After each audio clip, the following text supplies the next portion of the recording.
We all know that a lot is going on in the aviation market in India right now, but one thing is for sure, Vistara is still leading the pack.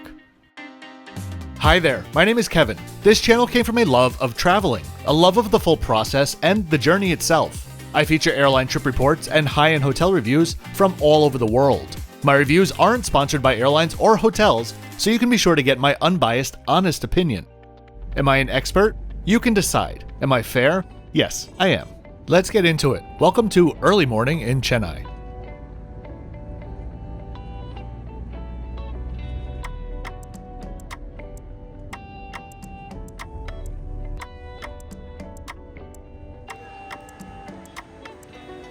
This video is the first of two parts. The second will detail my next flight from Delhi to Paris.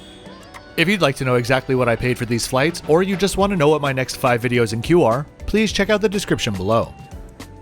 Between these being my first Vistara flights on the channel, and all of the merger news swirling around, there's quite a bit to cover. But this is the shorter of the two videos, so if you feel like I'm missing something today, chances are you're going to hear about it in my next video. Vistara, being the first and until very recently only airline to offer premium economy in India, has 3 separate check-in areas for their 3 classes of travel. None of them had any lines to speak of though, and my business class check-in was very quick. It's so nice to be almost back to the point where I don't need to check 12 different documents and apps to fulfill COVID protocols and all of that stuff. Vistara is the airline baby of Tata SIA Airlines Limited, a joint venture between Tata Group in India and Singapore Airlines of Singapore. While these two did try to form an airline in India way back in the 90s, their efforts failed, and it wasn't until India changed the laws regarding foreign direct investment in airlines in 2012 that they tried again. Currently serving 43 destinations, Vistara's parent company, as a standalone entity, is owned 51% by Tata and 49% by SQ.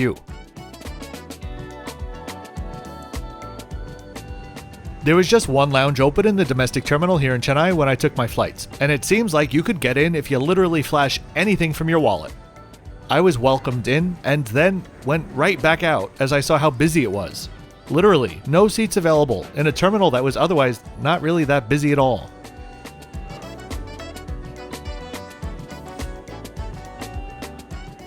The domestic terminal here in Chennai is fine. I've seen better, I've seen worse. There is one thing to be very aware of though. Make sure that you take note of your flight number, not just the location. That's usually how I look up flights on a board. Unless I just had bad timing the 30 odd times that I looked up at any information board, it seems like all flight info is only written in Tamil or Hindi. I was on Vistara's first flight to Delhi of the day. In fact, the only reason that I was in Chennai at all was because of this flight. When I was booking through Aeroplan, the only available options were departing from Chennai or Calcutta. So I picked Chennai literally out of a hat. Boarding was technically called in sequence. It was one of those, "We'd like to welcome all business class passengers to begin boarding now. Only business class passengers at this time, as well as all premium economy and Club Vistara members." Luckily, dawn was starting to break. Let's take a look at today's flight stats. We pushed back 7 minutes early and made our way up to 38,000 feet for the 1,100-mile journey up to Delhi, where somehow we ended up arriving 4 minutes behind schedule. Very tight scheduling blocks, I suppose. While it is true that Vistara was the first airline in India to offer premium economy, on their narrow-body aircraft it's kind of a misnomer. It's essentially the same as what Delta would call Comfort Plus or American Main Cabin Extra. Same seats, just a bit more legroom. But on Vistara, it is actually in a separate mini cabin with slightly different food offerings from economy. Behind the 2 rows of business class seats in a 2-2 configuration, you can see the 4 rows of premium economy in a 3-3 configuration. I have 2 premium economy flights scheduled with them later this year, so I'm kinda curious what changes are going to be done by then. The seats are comfortable and one of the standard narrow-body products in the industry. This being the same model that's also used by Vietnam Airlines, Turkish Airlines, and American, among others. There are manual controls for the leg rest and seat recline, and a small storage cubby under the central divider, which also houses your universal power port and USB port.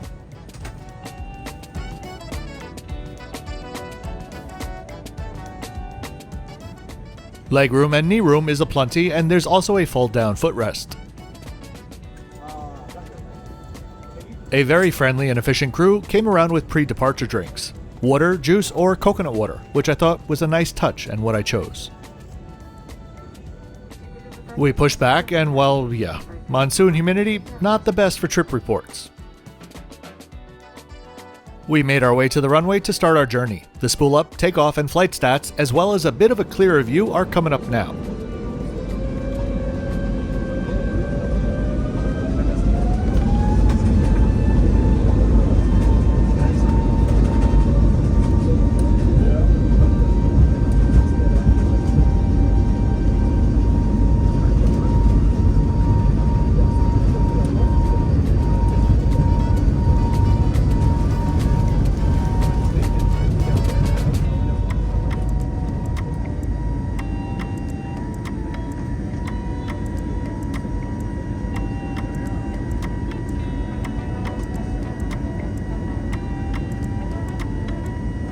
Our route was taking us near due north.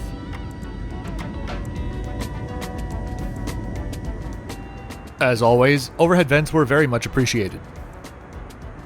Our cabin was only around half full today, and I think only 3 of us actually ate, a few sleeping nearly from gate to gate. A friendly reminder that this video is not sponsored by Vistara in any way, shape, or form, and they had no knowledge that I'd be filming on today's flight, which I think is fundamental for an honest trip report. Because of this, your views, likes, and comments and subscriptions on Patreon really do help the channel grow and continue to keep the content flowing. So, a big thank you in advance. The tray table deployed from the side armrest with a very satisfying spring action and unfolded to make a solid surface which would be fine for working on. One of the great joys of being a content creator in this day and age is publishing content fast enough to ensure that it's still valid. Vistara's fleet, for example, won't look like this for much longer. In fact, Vistara soon won't even exist. While there are no IFE monitors, Vistara does offer a comprehensive and free in-flight entertainment system, which you can access on your own device.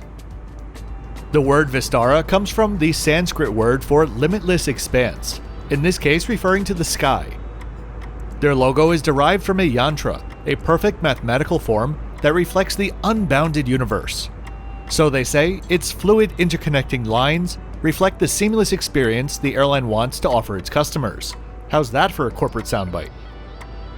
Vistara had their first flight in January of 2015 when they flew from Delhi to Mumbai and started international service back in 2019, with their first international destination being, of course, Singapore.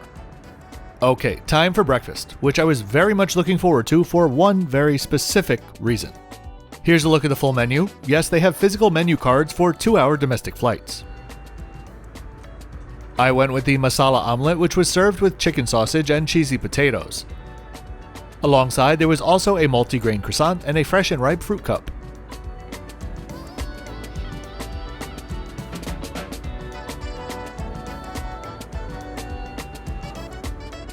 Here's what I was looking forward to though, the coffee. Now, whether or not you like Starbucks, that's fine either way. That's not why I drank 3 cups of it.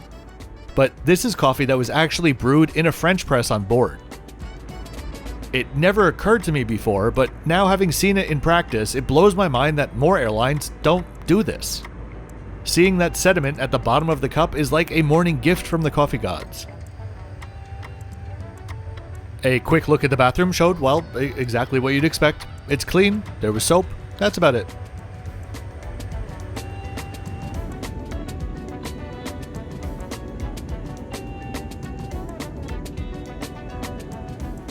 After a very satisfying meal and an enjoyable conversation about the industry with my seatmate, we were already midway through our descent before the coffee actually kicked in, I guess.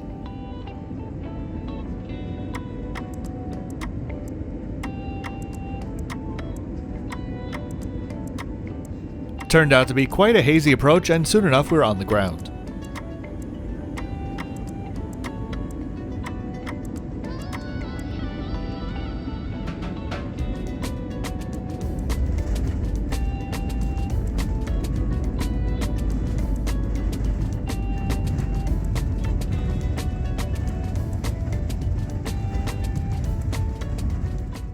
A quick taxi and a peek at one of my bucket list airlines, and I was soon in search of my next flight.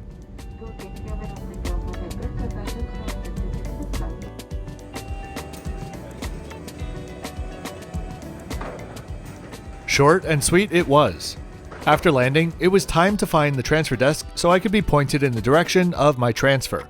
Note, following the well-marked signs for international transfers is in fact not the way that Vistara instructs you to go. No idea why.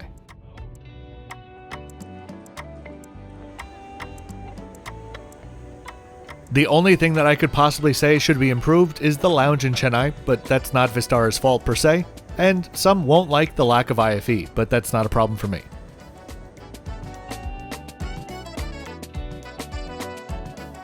I do really hope that you enjoyed this first Vistara video and will subscribe so that you can join me on my next trip report from Delhi to Paris in Vistara's business class.